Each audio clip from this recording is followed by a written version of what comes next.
बिस्मिल्लाहिर्रहमानिर्रहीम। नशा पिला के गिराना तो सबको आता है, मज़ा तो जब है कि गिरतों को थाम ले साकी। अस्सलाम वालेकुम दोस्तों, प्रोफेसर हकीम अली वकास आपकी खिदमत में हाजिर है। आज जड़ी बूटियों में से मैं आपको असगंध की मुकम्मल तफसीलात बताने जा रहा हूँ। सिंधी में इसको भटगंध कहते हैं, बंगाली में अश्वगंधा कहते हैं, अंग्रेज़ी में इसको वथीनिया सोमनीफेरा कहते हैं।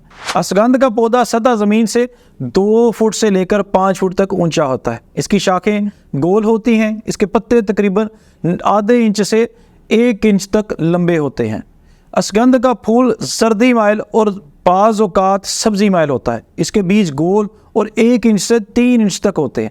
जब इसका बीज पक जाता है तो इसकी रंगत सुर्ख हो जाती है। असगंध 2 तरह की होती है, एक असगंध नागौरी और दूसरी असगंध दखनी होती है। लेकिन असगंध नागौरी बेहतरीन ख्याल की जाती है। इसका मिजाज गर्म और खुश्क तीसरे दर्जे में है।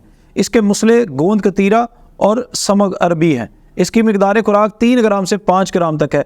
असगंध मगरबी हिंद, बम्बई, नागपुर, यूपी, दिल्ली, पंजाब, सिंध, बलोचिस्तान के खुशक और गर्म मुकामात में पाई जाती है। अब आपको इसके इस्तेमालात तफसील के साथ बताऊंगा। असगंध मकवी बा है, बदन और कमर को ताकत बख्शती है। औरतों के मर्ज़ जरियानुर रहम और बच्चों के मर्ज़ सूखा में इसे इस्तेमाल किया जाता है। इसको ज़्यादातर तक़वियत बा और बुढ़ापे की कमज़ोरी के लिए इस्तेमाल किया जाता है। इसके ये तमाम फ़ायदे इसलिए हैं क्योंकि इसके अंदर मंदरजा ज़ैल अज्जा पाए जाते हैं। असगंध में तेल, कलमदार अल्कोहल, फैटी एसिड, सोमनीफेरिन पाया जाता है।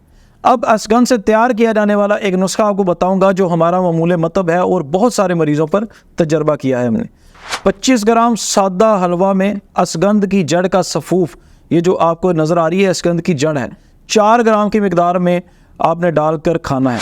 फालज और राशा के मरीज़ इसको इस्तेमाल अगर इस तरह से कर लें तो उनको बहुत ज़्यादा इससे फ़ायदा होगा।